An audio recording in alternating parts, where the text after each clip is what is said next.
আমার বলটা দেখেছো? একটু খেলবো তা খুঁজে পাচ্ছি না। দেখ কোথায় রেখেছিস। কতবার বলি নিজের জিনিসগুলো গুছিয়ে রাখতে, তা তো রাখবি না, খালি এখানে ওখানে ছড়িয়ে রাখবি আর খুঁজতে হবে শুধু আমার। ও মা, এটা কি? পেঁয়াজের থেকে এসব গ্রিন গ্রিন কি বেরিয়েছে? ঘাস নাকি? আবার তুমি এগুলো কাটতে বসেছো? এগুলো তো বাজে পেঁয়াজ, এগুলো দিও না।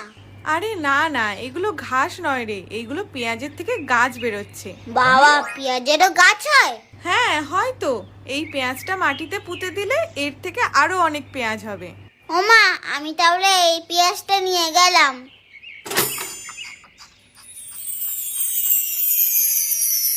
মা মনে হয় সব কেটে ফেলেছে, আরো দুটো আনলেই ভালো হতো। যাই হোক, এটা তো আগে ভালো করে পুঁতি, এতেই অনেক পেঁয়াজ হবে। এই বাবান, তুই এটা কি করছিস? এই তো পেঁয়াজ